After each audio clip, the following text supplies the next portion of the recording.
आज संपूर्ण देशवासियों को, विदेश में रहने वाले सनातनियों को कार्तिक पूर्णिमा, आज देव दीपावली की आप सभी को बहुत बहुत बधाई और जीवन का सुख आपके हर पल बना रहे, यही बाबा से निवेदन है। इसलिए कार्तिक पूर्णिमा का जो दीपदान है, कार्तिक पूर्णिमा का जो पूजन, दान, व्रत, आराधना है, वो आज ही आप और हमको करना है। जितने भी लोग कार्तिक का स्नान करें हैं या शिव महापुराण की कथा को सुने हैं, शिव महापुराण की कथा को श्रवण कर रहे हैं, या संपूर्ण ब्रह्मांड में जितने भी लोग कार्तिक महत्तम को जानते हैं, आप सभी को आज देव दीपावली की बहुत बहुत बधाई हो। आज भगवान शिव ने भगवान विष्णु को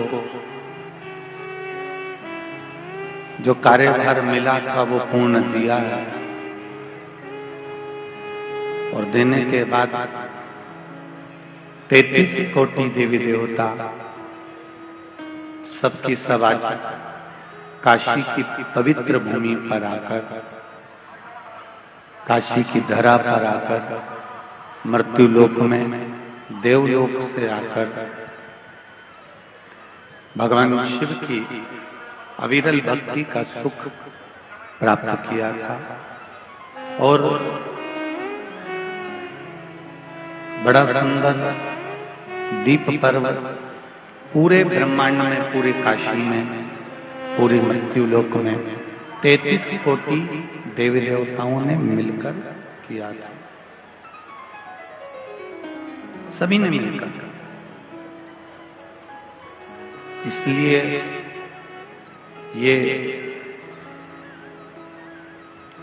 दीपावली से बड़ी देव दीपावली होती है। प्रयास करना, आज अपने अपने घर के दरवाजे पर दीप दान करो। कोई जलाशय, कोई नदी, कोई कुआं, कोई बावड़ी, कोई तालाब, कोई सरोवर नजदीक में हो तो वहां दीप दान करो। ना हो तो पीपल का वृक्ष, आंवले का वृक्ष, बेलपत्री का वृक्ष, बट वृक्ष, ऐसे मूल वृक्षों के नीचे भी दीपदान कर सकते हो। आज देव दीपावली की आप सभी को बहुत बहुत बधाई और जीवन का सुख आपके हर पल बना रहे, यही बाबा से निवेदन है। आज संपूर्ण देशवासियों को, विदेश में रहने वाले सनातनियों को परम पूज्य गुरुदेव गुरु नानक देव जी के प्रागट्य उत्सव के बहुत बहुत शुभकामनाएं, बधाई देता हूं। रविवार, सोमवार, मंगलवार, बुधवार, गुरुवार, शुक्रवार, शनिवार, ये 7 दिन जो हमको मिले हैं, इन 7 दिन में हमने बहुत फैलाया। 8वां दिन हमको नहीं मिला। जन्म से लेकर मृत्यु तक, जन्म से लेकर मृत्यु तक ये जो मिला है हमको, केवल 7 दिन, रविवार, सोमवार, मंगलवार, बुधवार, गुरुवार, शुक्रवार, शनिवार। जन्म भी इसी में ही है और मृत्यु भी अपनी इसी। इसलिए एक बात अपने जीवन में उतार कर रखिए, बहुत फैला के रखा है, परंतु एक दिन जैसे पोटला बन जाता है, उसी तरह ये शरीर की अस्थियों की भी पोटली बन जाती है। मुट्ठी बांधे आया जग में, जम के बोलो जरा, हाथ पसारे जाएगा, क्या तू लेकर आया जग में। ये लोग कहते हैं कि क्या तू लेकर जाएगा, पर शिव पुराण कहती है कि जितने भी इस कथा को सुन रहे हैं, चाहे आस्था चैनल पर, फेसबुक, यूट्यूब पर, चाहे इस भीकन गांव के पावन प्रांगण में सुन रहे हो, तुम खाली हाथ तो नहीं जाओ। ये निश्चित है कुछ ना कुछ मुट्ठी बांधे आया जग में, हाथ पसारे जाएगा, क्या लेकर आया क्या ले जाएगा।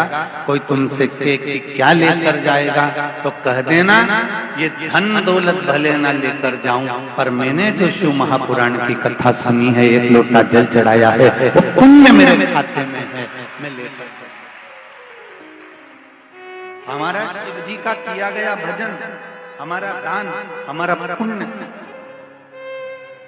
ये जितने जितने गांव के लोगों सेवा में लगे हुए हैं, पूरा भोजनशाला में कोटवार गांव के जो भी गांव है उसके अनुसार सेवा कर रहे हैं। पूरे बीकन गांव के नवयुवक, बेटा बेटी, बच्चे बच्चियां सारी, केवल नागेश्वर महिला मंडल नहीं, इस महिला मंडल को ना जाने कौन कितनी कितनी महिला मंडलों ने सहयोग करा होगा, कितने कितने पुरुषों ने, कितने भाइयों ने, कितने यजमानों ने सहयोग करा होगा। ये तुम्हारा पुण्य खाली नहीं जाएगा, तुम्हारा किया गया दान, तुम्हारा किया गया भजन खाली नहीं जाएगा।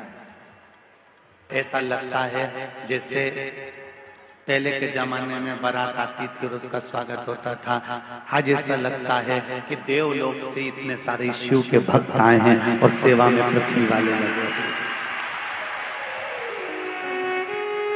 हीरा को परखइयो राम कोई नहीं रे, ये वो हीरे की पोटली है जो ये संकोच में रह जाता है कि बहुत भीड़ हो रही है, मैं क्या करूंगा जाकर, मैं कहाँ बैठूंगा, कहाँ जाऊंगा। शिव पुराण कहती है भले आगे जगह नहीं मिले तो कहीं कोने कतरे में पढ़कर सुनते रहना, पर शिव पुराण की कथा एक बार उस पंडाल में अवश्य, ये मौका नहीं मिल सकता। ये जितनी बैठी हैं और जितना भाई लोग बैठा है, इनके सबके बैग तुम खोल के देख लेना, दिवाली का चक्की, खुरमा, गुजिया सबके पास।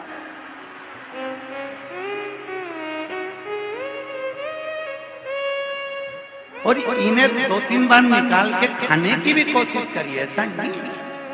इन्हें बैग खोला धीरे से और निकाल के गुजिया खा रही थी, बाजू वाली ने देख लेता, ऐसा नहीं है कि गुजिया नहीं खा रही थी या खुरमा लाई।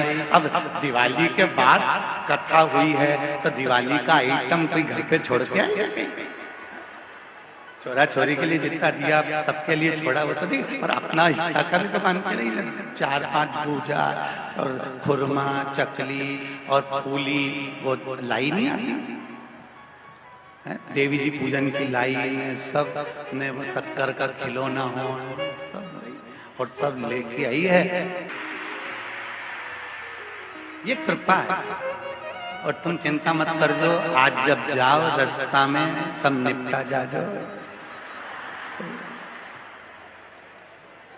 सब।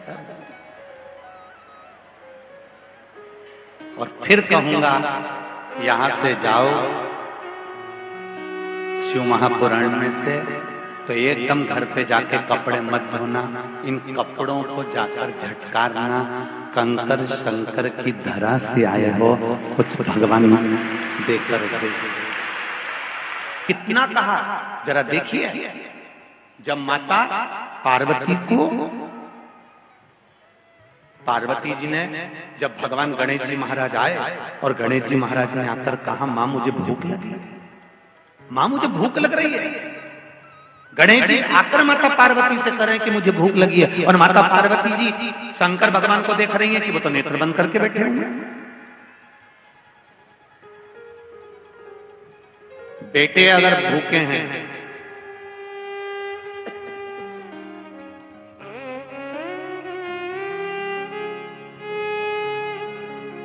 बेटा अगर भूखा है, बच्चे अगर भूखे हैं, बेटों को अगर भूख लग रही है, बच्चों को यदि भूख लग रही है, और यदि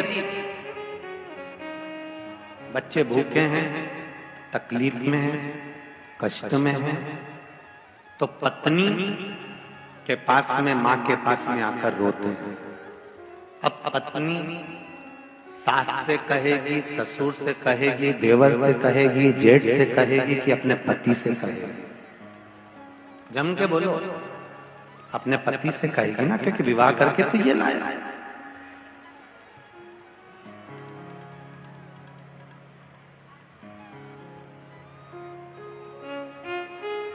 सास ससुर ने केवल छोरी देखी है, लड़की देखी है, विवाह करा है, पर शादी तो पति के साथ हुई है।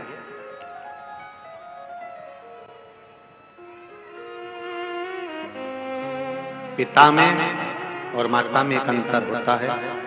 पिता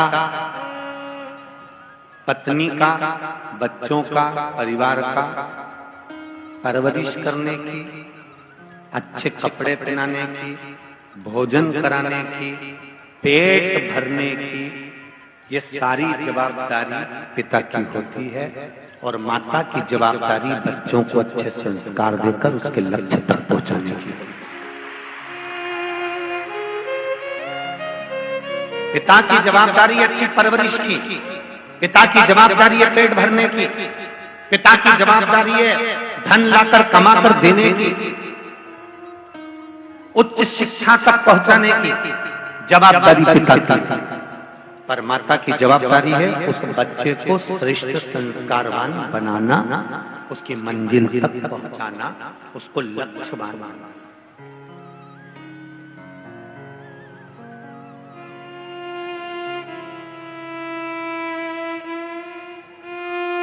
ये माता की जवाबदारी।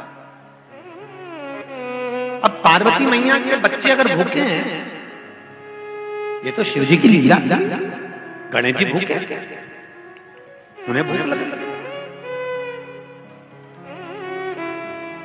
बैकुंठ में अगर पार्वती जी होती तो भूख नहीं लगती। ब्रह्मलोक में अगर पार्वती जी होती तो भूख नहीं लगती। इंद्रलोक में अगर पार्वती जी होती तो भूख नहीं लगती। पार्वती जी कहाँ रहती हैं? पृथ्वी पर, कैलाश पर्वत पर, मृत्यु लोक में। जिस मृत्यु लोक में आप और हम रहते हैं, उस मृत्यु लोक में शंकर और पार्वती जी भी रहते हैं, उसी मृत्यु लोक। और यहां शास्त्र कहता है जो मृत्यु लोक में रहता है उसको भूख भी लगेगी, प्यास भी लगेगी, कर्म भी करना पड़ेगा। तो मृत्यु लोक में पार्वती जी रह रही हैं तो बच्चों को भूख तो लगना ही है। पार्वती जी के पास में आकर गणेश जी ने कहा, मां बहुत भूख लग रही है। माता बहुत भूख।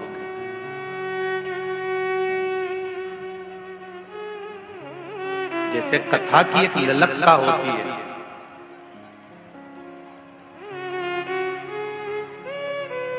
कितना आपके इस कथा पंडाल में दो सांसद महोदय यहाँ पर विराजमान हैं, विधायक महोदय, माता जी विधायक भाभी जी, वो भी प्रतिदिन हमने देखा कहीं कहीं कथाओं में तो एक आध दिन विधायक दिया जाते हैं, बाकी दिन गायब हो जाते हैं, पर यहाँ 7 दिन तक आपके यहाँ की विधायक रोज कथा सुनते।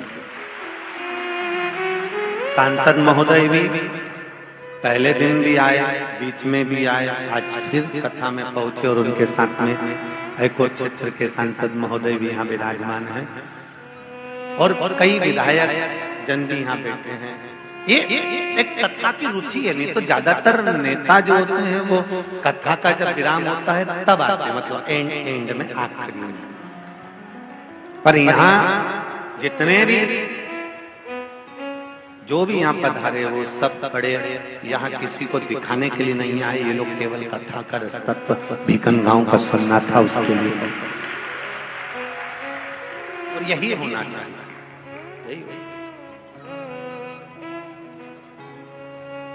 भगवान श्री गणेश जी महाराज को भूख लग रही है और भूख लगी तो उन्होंने मां से कहा। माता किससे कहे? माता पार्वती जी ने शिव जी से कहा, भोलेनाथ बच्चा को अगर तकलीफ है और वो मां किससे कहेगी? अपने पति से। मेरा पतियों से निवेदन है, आप लोग जब पत्नी कुछ कहती है तो आप एकदम झंझोड़ कर चिल्ला कर बोल देते हो। चिल्ला, तेरे तो रोज का नाटक, तेरे तो रोज के ये काम।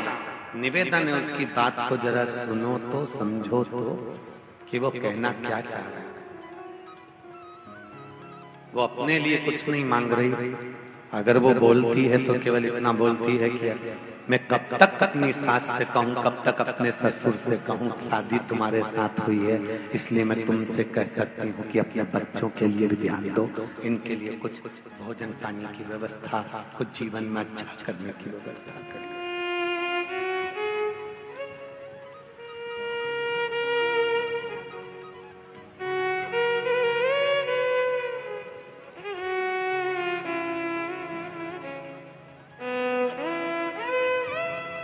थोड़ी देर बाद कार्तिकेय जी आ गए। कार्तिकेय जी ने भी आकर कहा मां भूख लग रही है।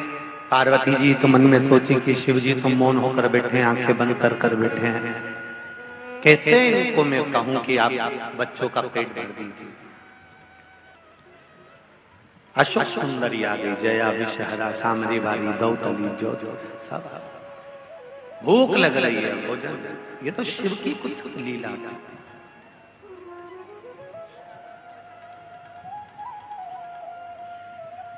पार्वती जी ने शिवजी पर एक लोटा जल चढ़ाया। शंकर भगवान के नेत्र नहीं खुले क्योंकि शिव लीला करने वाले थे।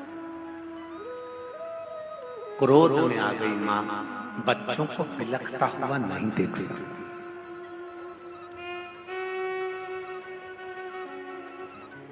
अपने बच्चों को बिलखता हुआ कैसे देखें?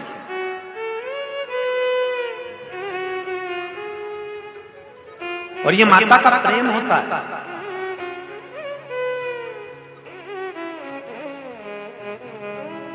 बेटा अगर गलत काम कर भी आता है ना तो भी माँ कहती है मेरा बेटा है, उसको मैं धक्के मार।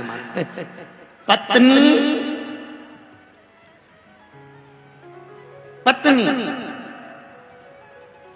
एक गलत काम करने वाले पति को छोड़कर मायके चली जाती है, पर माँ क्या उसको जूता मारकर बाहर निकाल देती है?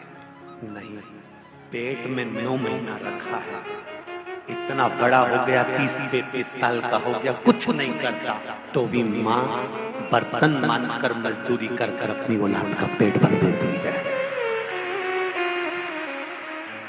माँ होती है माँ।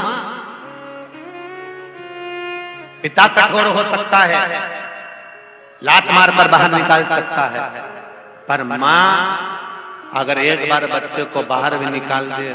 कई लोग कहते हैं कि अपन अलग हो जाते हैं, अपन अलग रहने लगते हैं, तुम्हारे अलग रहने में कोई दिक्कत नहीं है, पर जिस माँ की उम्र 100 साल जीने वाली थी, तुम्हारे अलग होने से वो केवल 80 साल जी पाती है, क्योंकि अंदर से घुटती रहती है अपने बच्चों के लिए। माँ माता की करुणा, माता की।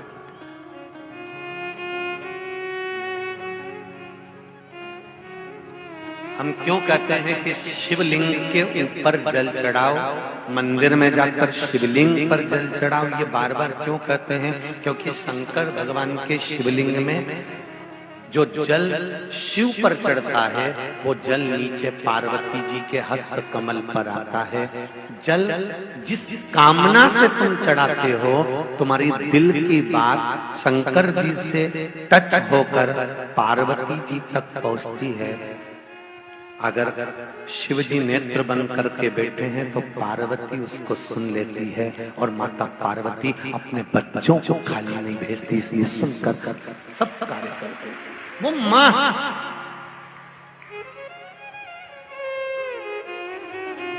शिवलिंग पर जल चढ़ाने से केवल शंकर भगवान को जल नहीं चढ़ता, पार्वती जी को चढ़ता, गणेश जी को चढ़ता, कार्तिकेय को, जया को, विषहरा, सामदीवारी, दौतरी, अशोक सुंदरी, सबको जल मिल जाता है। 33 कोटि देवी देवताओं को जल प्राप्त हो जाता है। केवल एक देवता को जल नहीं मिलता, आपको अलग अलग सारे देवताओं को अगर पूजोगे तो अलग अलग पूजना पड़ेगा, पर शंकर जी पे जल चढ़ा दिया तो 160-33 कोटि देवता को पूज लिया, फिर किसी को पूजने की जरूरत ही नहीं। भगवान तुम्हारा मन करे तो तुम पूछो। यहाँ लोग कहते हैं शिव जी के मंदिर में गणेश जी कहाँ बैठे हैं, शंकर जी के मंदिर में कार्तिक कहाँ बैठे हैं, पार्वती जी कहाँ बैठी है, हम इन देवता को वहां पूजे उन देवता को वहां पूजे। नहीं, अगर आपने शंकर भगवान के शिवलिंग की पूजन कर ली, शंकर भगवान को जल चढ़ा लिया, तो सारे देवताओं को जल चढ़ जाए, ये निश्चित। रो रही है पार्वती मैया, क्या करूं मैं, शिव जी पे जल चढ़ाया, शंकर भगवान नहीं उठे। पार्वती जी को क्रोध आ गया कि मेरे बच्चे भूख से बिलख रहे हैं। मां क्या कर सकती है जब बच्चे भूख से बिलख रहे हो, पति सुन नहीं रहा, पति अपनी मस्ती में रह रहा है, दिन भर नशे में धुत रहता है, गलत काम में डूबा रहता है, और बच्चों को पालना है तो एक नारी क्या करे बच्चों के पेट को भरने के। माता पार्वती ने देखा मेरे बच्चों को मैं दूध पिला देती, पर मेरे तो इस स्तनों में दूध भी नहीं आ रहा। क्रोध आ गया माँ को, बच्चों को बिलखता हुआ नहीं देख सकती, और माँ ने शंकर भगवान को उठाया और पार्वती जी ने शिव जी को उठाकर मुख से निगल गई।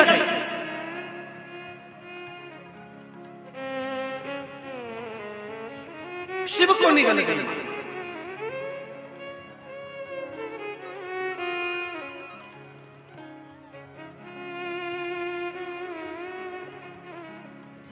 अंबरधारी भगवान शंकर पार्वती जी के जब उधर पहुंच गए, माता के स्तनों में दूध आने लगा, और उन्होंने अपने गणेश, कार्तिक, अशोक सुंदरी सबको दूध का पान कराया। हाहाकार मच गया पूरे ब्रह्मांड में, शिव जी नहीं है, कहाँ चले गए, सब ढूंढ रहे हैं, सब ढूंढ रहे हैं। तब देव ऋषि नारद ने कहा माता पार्वती जी निगल गई। सारे देवताओं ने पार्वती जी की स्तुति करी, कृपा करो, अगर भोलेनाथ नहीं होंगे तो ये ब्रह्मांड का क्या होगा। शिव नहीं होते तो क्या होगा। शिव कथा कर रही है, आधे से ज्यादा रोग की समाप्ति तो केवल श्री शिवाय नमस्तुभ्यं कहने से, पंचाक्षर मंत्र नमः शिवाय कहने से, षडाक्षर मंत्र ओम नमः शिवाय कहने से, महामृत्युंजय मंत्र का जाप करने से आधे से ज्यादा रोग तो केवल शिव नाम से ही कट जाता है।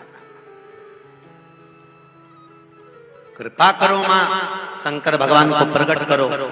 पार्वती जी की जब बार बार स्तुति करी गई, तब माता ने अपने नासिका के धूम्र से, नासिका से एक धुआं प्रकट कर कर भगवान शिव को प्रकट कर दिया। शिव जी का नाम धूम्रवान हो गया और माता पार्वती का नाम धूमावती हो गया। बोल धूमावती माता की जय। पार्वती जी का नाम धूमावती हो गया। भारत की भूमि पर 2 जगह पर धूमावती का मंदिर है, एक जबलपुर के पास में धूमा गांव में, और दूसरा दतिया। कहां पर है? दतिया में धूमावती का मंदिर 2 जगह पर है भारत की भूमि पर।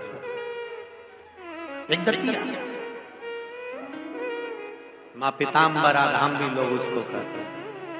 कई लोग, आप लोग गए भी होंगे दतिया दर्शन करने पीताम्बरा माता के। वहां धूमावती माता का मंदिर।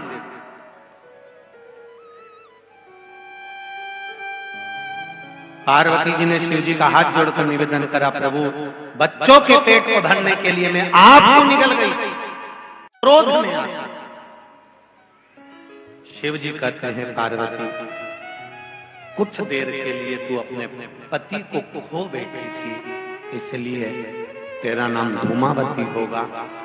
धूमावती के रूप में तू विराजमान होगी, पर तेरे माथे पर बिंदी नहीं होगी, मांग में सिंदूर नहीं होगा, हाथ में चूड़ा नहीं होगा, पाँव में बिछुड़ी और पायल नहीं होगी, गले में मंगलसूत्र नहीं होगा। इसीलिए दतिया में जो धूमावती माता का मंदिर है उसमें पर्दा लगा होता है, गेट बंद रहते हैं, सुहागवती नारी को अंदर नहीं जाने देते हैं, केवल पुरुष अंदर जाता है और माता का दर्शन करता है, क्योंकि माँ बिना सुहाग के उस मंदिर में धूमावती के रूप में विराज, शिव धूमपान बन गए और माता पार्वती धूमावती। पार्वती जी ने यहाँ पर एक वर मांगा है। ये कथा अभी तक जितनी कही उसमें नहीं निकल कर आई, पर आज ये कथा जरा ध्यान से, यहाँ तक की कथा तो आपने सुनी है पहले भी, पर अब जो कथा यहाँ आई है उसका स्मरण करें। जो हरिहर शिव महापुराण बीकन गांव में हो रही है, जितने लोग आस्था पर सुन रहे हैं, जितने फेसबुक यूट्यूब पर सुन रहे हैं, वो भी जरा स्मरण से सुन। पार्वती जी ने कर जोड़कर, हाथ जोड़कर भगवान शिव से अपने पुत्रों के सामने, अपने बच्चों के सामने स्तुति कर शंकर भगवान से कहा, आपने मेरा नाम द्रुमावती रख दिया, आप द्रुमबान बन गए, मैं कुछ देर के लिए बेधव्य के रूप में आ गई। पर शिव जी से पूछा कि फिर आप मुझे वापस कैसे प्राप्त हो गए, मुझे कैसे?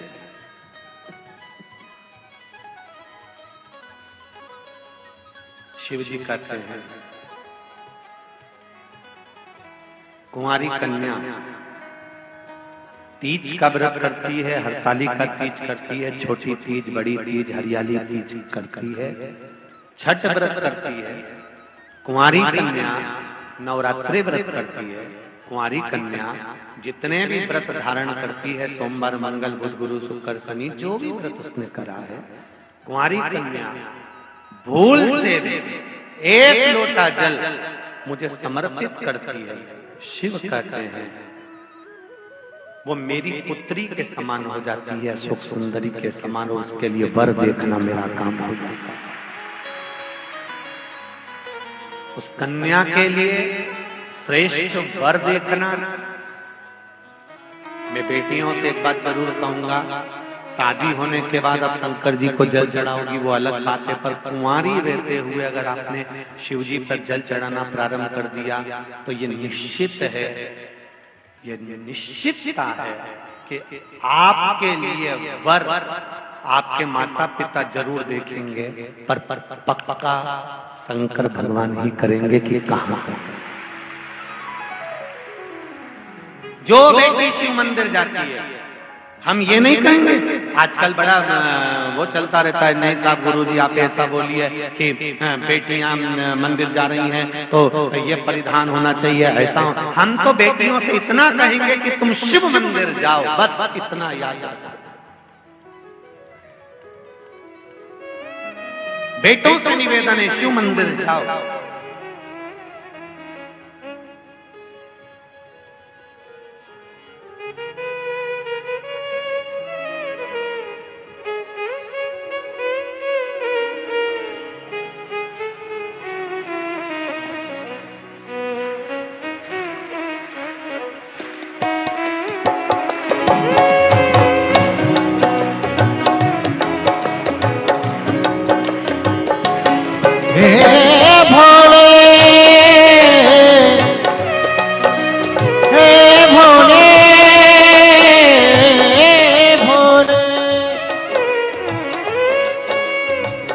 शिव के शरण में आजा हो,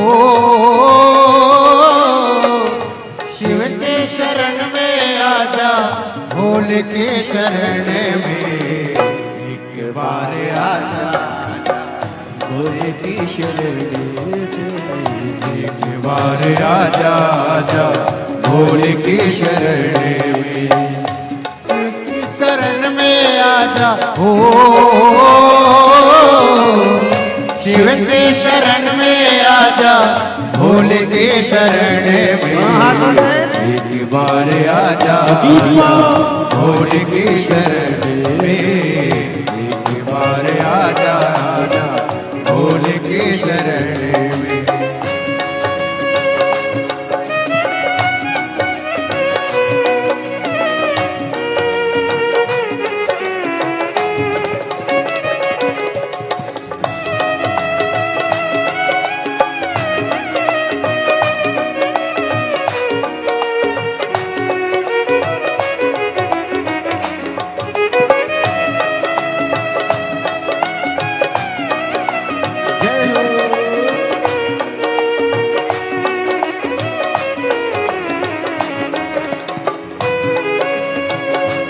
हरि बोल।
चंद्रमौली चंद्रशेखर भोले त्रिपुरारी है। चंद्रमौली चंद्रशेखर भोले त्रिपुरारी है। चंद्रमौली चंद्रशेखर भोले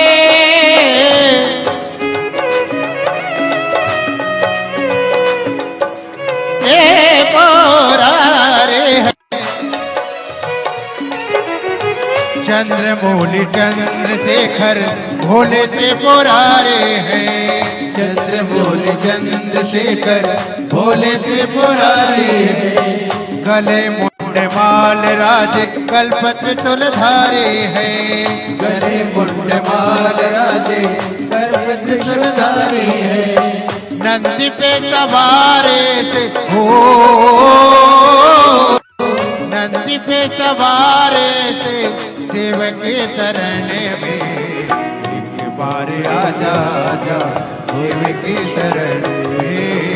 एक बार आजा आजा भोले के शरण में। हो सेवक के शरण में आजा हो सेवक के शरण में आजा भोले के शरण में। एक बार आजा आजा भोले के शरण में। एक बार आजा आजा भोले के शरण में।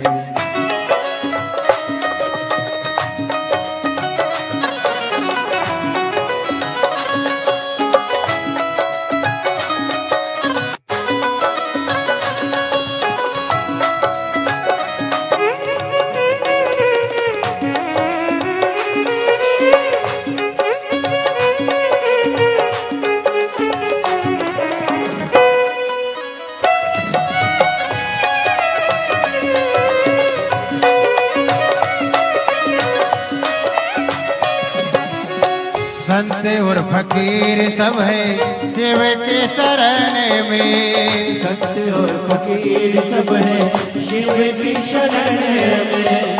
संत और फकीर सब है सेवक के शरण में। संत और फकीर सब है शिव की शरण में।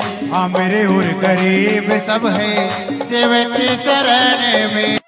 अमीर और गरीब सब है शिव की शरण में। अमीर और गरीब सब है सेवक के शरण में। अमीर और गरीब सब है शिव की शरण में। सेवक सबको मिलते हो, सेवक सबको मिलते ध्यान धरण में। एक बार आजा आजा भोले के शरण में। एक बार आजा आजा भोले के शरण में। सेवक के शरण में आजा हो सेवक के शरण में आजा भोले के शरण में। एक बार आजा आजा भोले के शरण में। एक बार आजा आजा भोले के शरण में। एक बार आजा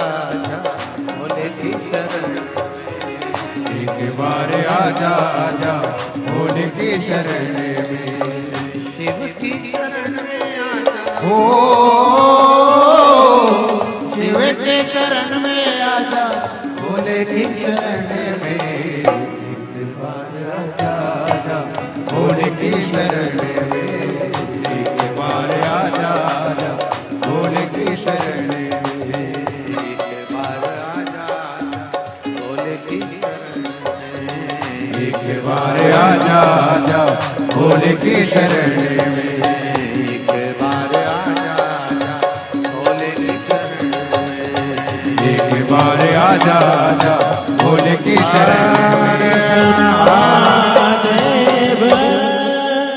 अपने स्थान पर बैठकर भगवान शिव के मूल मंत्र का स्मरण करें। कार्तिक पूर्णिमा का भाव रखते हुए आनंद के साथ भगवान शिव से प्रार्थना करें। हे देवादिदेव महादेव, हमारे मन के हृदय के कार्य को पूर्ण करिए, भक्ति का संचार करें और विश्वास दें आपके चरणारविंद का। ऐसा भाव व्यक्त करते हुए श्री शिवाय नमस्तुभ्यं, श्री शिवाय नमस्तुभ्यं, श्री शिवाय नमस्तुभ्यं, श्री शिवाय नमस्तुभ्यं, श्री शिवाय नमस्तुभ्यं। भोला सब दुख काटो मारा, ओ भोला सब दुख काटो मारा। शिव शंकर जपूं तेरी माला, भोले बाबा जपूं तेरी माला, भोला सब दुख काटो मारा, ओ भोला सब दुख काटो मारा। भगवान शिव की कथा कर रही है। शंकर भगवान माता पार्वती से कहते हैं, जब कोई कुंवारी कन्या मुझ पर जल समर्पित करती है तो मैं उसे पुत्री मानकर उसके विवाह की, विद्या की, उसकी उन्नति की, ग्रस्त की पूरी जिंदगी का भार मुझ पर हो जाता है। और सुनो पार्वती, जब कोई सौभाग्यवती नारी, अखंड सौभाग्य रखने वाली जब मुझे जल समर्पित करती है, तब वो मंदिर से लेकर, घर से लेकर जहां भी भ्रमण पर जाती है या कहीं अपने बच्चों का भी पालन करती है या परिवार में जहां जहां रहती है, उस नारी के गले में जैसे मंगलसूत्र, हाथ में चूड़ा, पांव में बिछूड़ी, मांग में सिंदूर और मस्तक पर भाल पर जैसे बिंदी रहती है, शिव जी कहते हैं उसके अखंड सौभाग्य की रक्षा के लिए शिव उसके साथ हमेशा रहता है। और सुनो पार्वती, तुमने जो वैधव्य रूप धारण करा है, धूमावती तुम बनी हो। जब नारी वैधव्य होती है,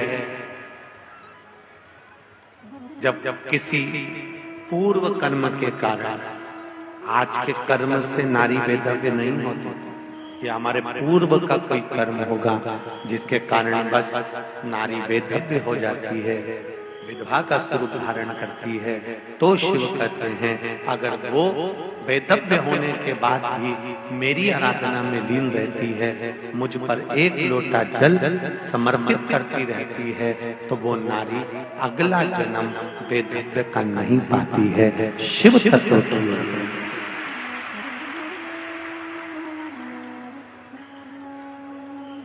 उसका फिर जन्म नहीं होता, बारंबार जन्म से मुक्ति है। पार्वती, कोई पुत्र युवान अवस्था तक मेरा भजन करता है, मुझ पर जल समर्पित करता है, तो पार्वती वो मेरे ही पुत्र कार्तिकेय षडानंद जैसा विद्वान बन जाता है, गणेश जैसा प्रथम गिनती में आता, प्रथम गिनती। आपने अपने बच्चों को यदि सिखाया है, बताया है, एक माता ने लिखा है, अपने बच्चे का फोटो भी भेजा है।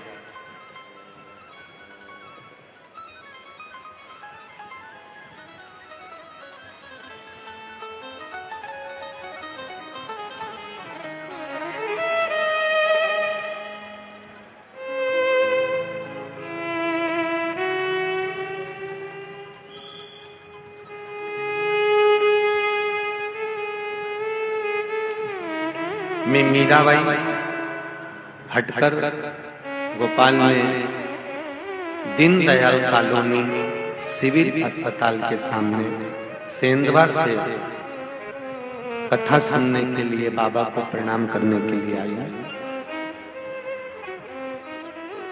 दीपक हटक गोपाल, ये बालक का फोटो भी भेजा, कहीं बैठे हो तो हाथ जरूर हिलाइएगा, जहां कहीं भी बैठे हो।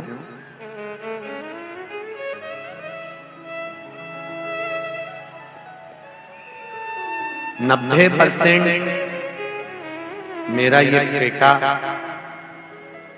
बहरा था और बोल भी नहीं पाता था, गूंगा भी था, सुन नहीं पाता, ना बोल पाता ना सुन पाता था। फिर हमें किसी ने कहा कि एक बार कहीं मौका मिल जाए तो सीहोर का रुद्राक्ष लेकर आ और उसका जल इस बच्चे को पिलाना प्रारंभ कर।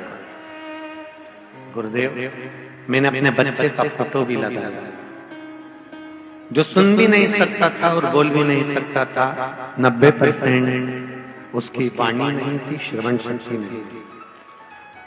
तब मैं रुद्राक्ष लेने के लिए सीहोर गई, वहां से विनती कर रुद्राक्ष लेकर आई और उसका पानी तांबे के पात्र में रुद्राक्ष को डालकर जल शिव जी को चढ़ाकर वो पानी मैंने बच्चे को पिलाना प्रारंभ करा। अब मेरा बेटा बोलने लगा और सुनने भी लगा है। मैं बाबा को धोख लगाने के लिए ये पत्र, ये फोटो, शिव कृपा, शंकर की उदारता, करुणा इसी को कहते हैं।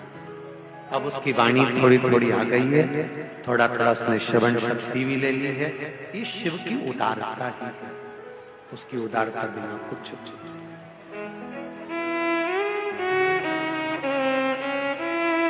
भगवान से प्रार्थना हर पल, हर घड़ी, हर क्षण कर, उससे निवेदन हर पल कर कि तेरा ही दिया मैंने खाया पिया है, तेरा शुक्रिया है, तेरा शुक्रिया है। मुझे भोले बाबा ने बहुत दे दिया है, तेरा शुक्रिया है, तेरा शुक्रिया है। ये जायदाद दी है, औलाद दी है, ये जायदाद दी है, औलाद दी है। मुसीबत में हर वक्त इमदाद दी है, मुसीबत में हर वक्त इमदाद दी है। तेरा ही दिया मैंने खाया पिया है, तेरा शुक्रिया है, तेरा शुक्रिया है। मुझे भोले बाबा ने बहुत दे दिया है, तेरा शुक्रिया है, तेरा शुक्रिया। हर पल, हर घड़ी, हर क्षण उसको निवेदन करते रहो, उससे विनती करते रहो, उसको हर पल धन्यवाद देते रहो कि तेरी कृपा से जी रहा हूं, वरना ये कली काल संसार में जीना भी मुश्किल है।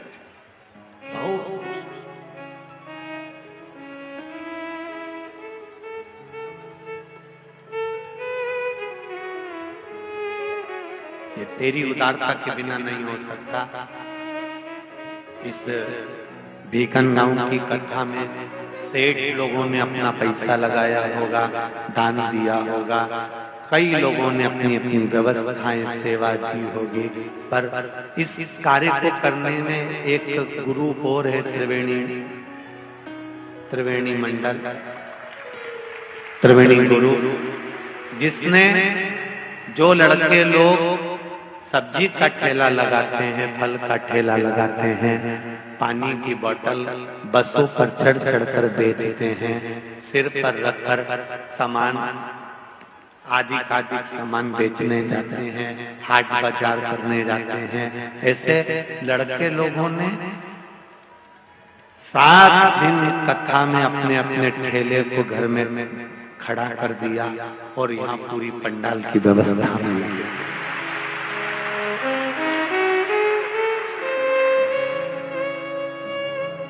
उन बेटों को धन्यवाद दूंगा, उन बेटों का जो प्रयास है। टेंट वाले भैया ने तो टेंट दिया लगाया, मना नहीं, ये सारी टेंट की व्यवस्था, हमको नहीं लग रहा था कि बीकन गांव में इतनी अच्छी व्यवस्था टेंट की हो जाएगी, पर बहुत सुंदर, बहुत सुंदर।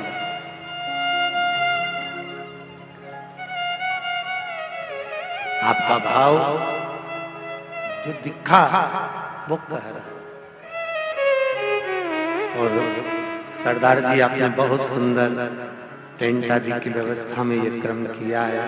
वैसे तो संपूर्ण भारत भूमि के जितने भी सिख धर्म के भाई हैं, ये सब मेरे गुरु नानक देव का प्रसाद के रूप में है। सहज आज संपूर्ण देशवासियों को, विदेश में रहने वाले सनातनियों को परम पूज्य गुरुदेव गुरु नानक देव जी के प्रागट्योत्सव की बहुत बहुत शुभकामनाएं, बधाई देता हूं। सेवा कर्म किसको कहते हैं वो दिखाया है। जो बोले सो निहाल ससरिये, ये उनकी कृपा से। महाराज उन लड़कों ने अपना ठेला, अपना गाड़ी, अपना सामान एक कोने में रख दिया और इस पंडाल की सारी व्यवस्थाएं संभालने में लगे रहे। ऐसे नवयुवक बेटे बेटियां बच्चों को बहुत बहुत साधुवाद है। ये मत सोचना कि 7 दिन तुम्हारी कमाई नहीं हुई है। इसी व्यासपीठ से कहकर जा रहा हूँ, ये मेरी शिव महापुराण इस हृदय में शंकर समाहित है और आप सबके हृदय में भी शिव बैठा है। आप लोगों ने 7 दिन भले अपना व्यापार, दुकान, ठेला, गाड़ी सब बंद कर कर भी रख दिया है, फिर भी 3 महीने में ये 7 दिन के बाद का जो 3 महीना है उसका हिसाब जोड़ लेना। जो 7 दिन में नहीं कमाया होगा वो शिव ऐसे बहुत है, बहुत।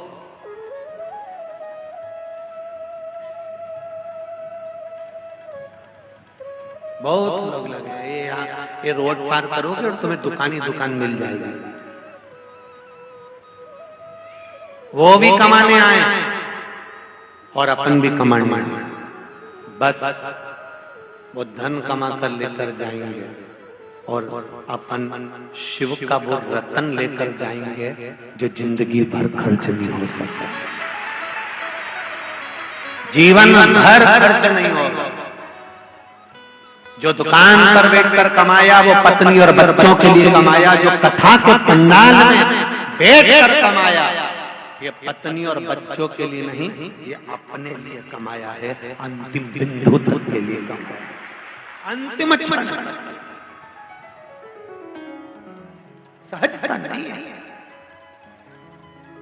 जो नवयुवक बेटे पुत्र एक लोटा जल शिव को चढ़ाते हैं पार्वती, वो मेरे चंद्रदेव कार्तिकेय के समान और गणेश जी के समान प्रथम पूज्य हो जाते हैं। समय की अवस्था में जब वो जल चढ़ाते रहते हैं, भले आज के लड़कों को लगता होगा, आज की नवयुवक टीम को लगता होगा, क्या पढ़े लिखे लोग शंकर भगवान को जल चढ़ाते हैं।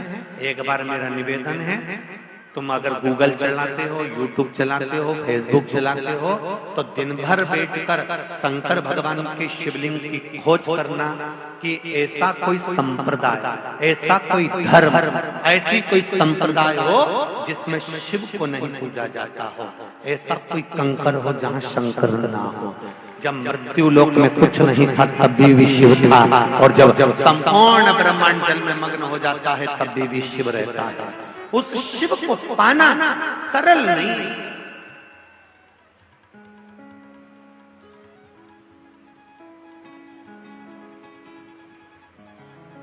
मेरे शंकर को प्राप्त करना सहज नहीं।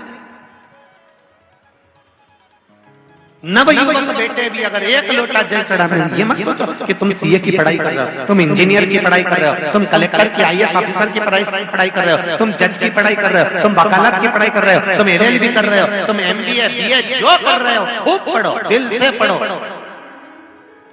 पर एक निवेदन है, तुम्हारी पढ़ाई के साथ में तुम मंदिर जाना मत छोड़ना। उसका कारण है पढ़ाई तुमको doctor, collector, engineer, CA, commissioner सब बना सकती है, पर जो ललाट पर लिखा है, हमने अच्छों को देखा है। अभी कुछ दिन पहले की बात है साहब, एक जगह काम पढ़ रहे थे कि वहाँ का ये ऑफिसर और ऑफिसर भी वो, और मालूम पड़ा कि इतनी बड़ी पोस्ट पर पहुँचने के बाद भी मालूम पड़े सुसाइड कर लिया, या मर गया, या प्राण छूट गए, या पानी में डूब गया, या ये हो गया।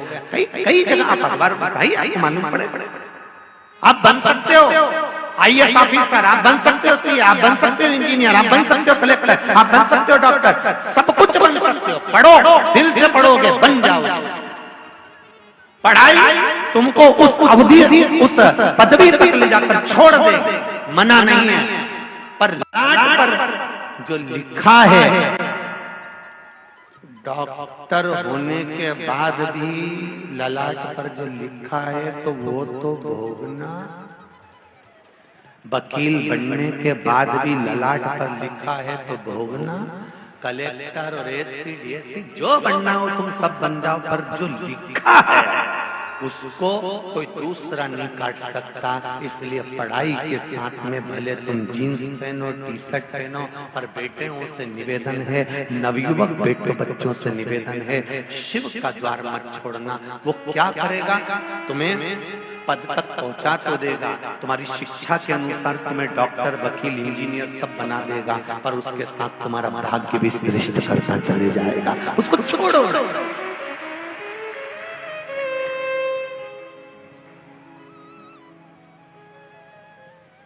कई लोग इसको ढोंग समझते हो, चोचला समझते हो, चाहे प्रपंच समझते हो। हमारा निवेदन है, ढोंग, प्रपंच, चोचला ये सब बात की बात है जब तुम अच्छे पद पर पहुंच जाते हो और तुम्हारी शादी हो जाती है।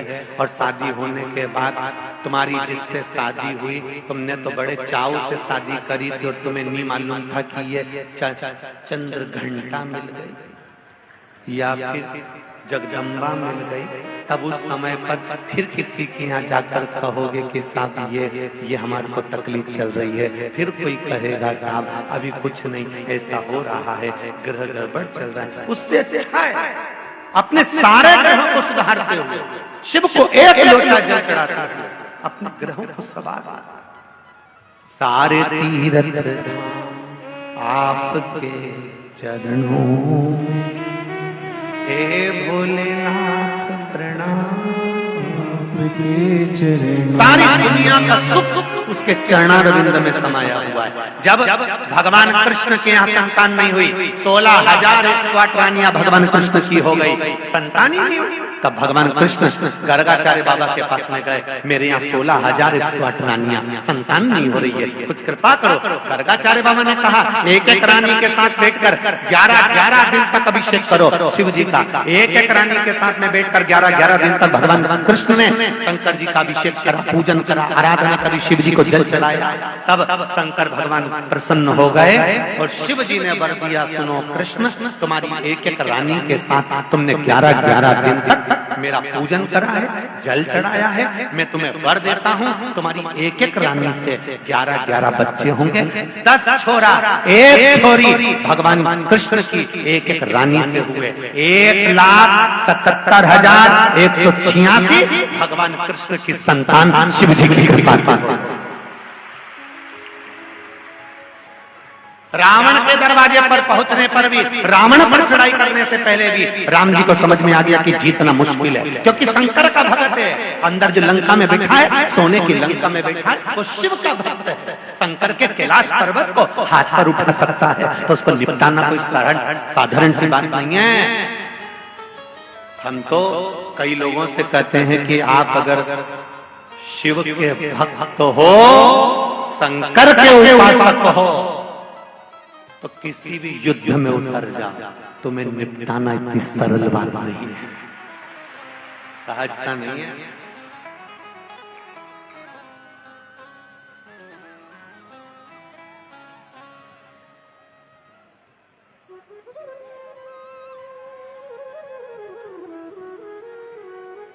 कौन सहजता हो, कौन सी सहजता, कौन मिलता है? कई लोग कहते हैं पांडवों के साथ भगवान कृष्ण थे, इसलिए पांडव हारे नहीं। शिव महापुराण की कथा कहती है और महाभारत का चरित्र कहता है कि जितनी जगह पर भगवान कृष्ण पांडवों से कहते हैं, पांडव शंकर जी की आराधना करो, पांडव, और तुम पूरी पृथ्वी पर घूम कर आना, तुम्हारे आसपास में भी कई मंदिर ऐसे होंगे जो पांडवों ने बनवाए। बोलो है कि आसपास घूमना? तो पांडव अगर भगवान कृष्ण के उपासक थे तो मंदिर कृष्ण के बनाना थे, फिर शिव के क्यों बनाए? क्योंकि भगवान कृष्ण ने कहा था, पांडव शंकर भगवान की आराधना करते रहोगे तो तुम्हारा बाल बांका नहीं हो सकता, नीचे से लेकर ऊपर तक तुम्हारा कोई हाथ नहीं पकड़ सकता, चलो आगे बढ़ो। भगवान राम ने भी शिव की आराधना करी, शंकर की आराधना करी, शिव आराधना में डूबे रहे। शिव आराधना का फल ये मिला कि लंका पर चढ़ाई भी कर गए और लंका का राज्य भी मिल गया।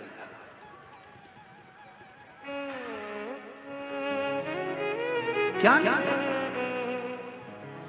नवयुवक बेटा बेटियां खूब पढ़े, खूब आगे बढ़े, जितनी तुम्हारी विद्या है और जितने तुम्हारे माँ बाप चाहते हो उतना पढ़ना और दिल से पढ़ना, बुद्धि को भटकाना मत।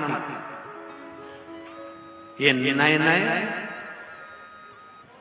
इनकी बॉडी सॉडी के चक्कर में मत पड़ जाना, इनके रूप के चक्कर में मत पड़ जाना। बेटियों, तुमसे हाथ जोड़ के निवेदन है, ये 50 रुपए का गाड़ी में पेट्रोल डलवाते हैं और तुम्हें 50 रुपए का चाउमीन खिला के तुम्हें अपना बना लेते हैं और ना जाने फिर ऐसे कतर में फेंक देते हैं कि जिंदगी भर रोना पड़ता। ये 50 रुपए के पेट्रोल और 50 रुपए की चाउमीन के चक्कर में मत आना, इससे ज्यादा इनके पास, इससे ज्यादा नहीं है। 50 रुपए का पेट्रोल और गाड़ी भी दूसरे की,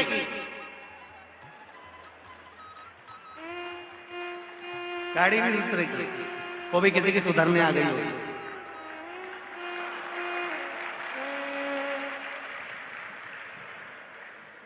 50 रुपए के पेट्रोल के चक्कर में और 50 रुपए की चाउमीन के चक्कर में आमद जान। तुम्हारे माता पिता ने बहुत विश्वास रखकर शहर में पढ़ने भेजा, छोटे छोटे गांवों में उनके पास में जमीन भी ज्यादा नहीं, छोटे से टुकड़े में मेहनत कर कर कर मेरी बेटी को मैं पढ़ने के लिए भेज रहा हूं। कहीं विद्यालय में भेजूंगा, वो जाके शहर में रहेगी, पढ़ेगी, कुछ अच्छा करेगी, बाप का नाम रोशन करेगी। जिस बेटी का जन्म माँ बाप के द्वारा होता है और माँ बाप उसका यदि कन्यादान नहीं कर पाते हैं तो उस बाप को और माँ को 94 तरह का नरक भोगना पड़ता है। उस नरक से केवल बेटी ही निकाल सकती है, उसके सिवाय कोई नहीं निकाल सकता। जितनी बेटियां कथा श्रवण करने बैठी और जितने लोग आस्था फेसबुक पर कथा सुन रहे हैं, उनसे निवेदन केवल इतना सा, अपने पिता को कन्यादान का मौका जरूर देना। तुम्हारे पिता ने तुम्हें जींस पहनने को मना नहीं करा, तुम्हारे पिता ने तुम्हें टी शर्ट पहनने को मना नहीं करा, तुम्हारे पिता ने तुम्हें बाहर भेजने को मना नहीं करा, तुम्हारे पिता ने तुम्हें पढ़ाने को मना नहीं करा, तुम्हारे पिता ने कितना विश्वास रखकर तुम्हें शहर में पढ़ने भेजा होगा। पर निवेदन है, शहर में पढ़ते पढ़ते उन माता पिता की अभिलाषाओं पर, उनकी आशाओं पर पानी मत फेर देना। घर जाकर जब पिता तुमसे पूछे कि बेटी शादी करना है तो पिताजी से कह देना, पिताजी तुम्हारी मर्जी पड़े जहाँ करो, कि मैं तुम्हारी बेटी हूँ, मैं जानती हूँ मेरा बाप मेरे लिए गलत नहीं सोचेगा, ये निश्चित है। जिसने गर्भ में रखा है 9 महीना, पेट में रखा है 9 महीना, वो कभी गलत नहीं सोच सकता। माता पिता कभी अपनी बेटी के लिए गलत नहीं सोच सकते। हाँ, थोड़े दिन की चांदनी तुमको नजर आती है और तुम चकाचौंध में फंस जाते हो और अपनी जिंदगी बर्बाद कर लेते हो। वो तुम्हारे ऊपर है कि तुम्हें कैसे बचना है। 32 दांतों के बीच में जिभ बिहार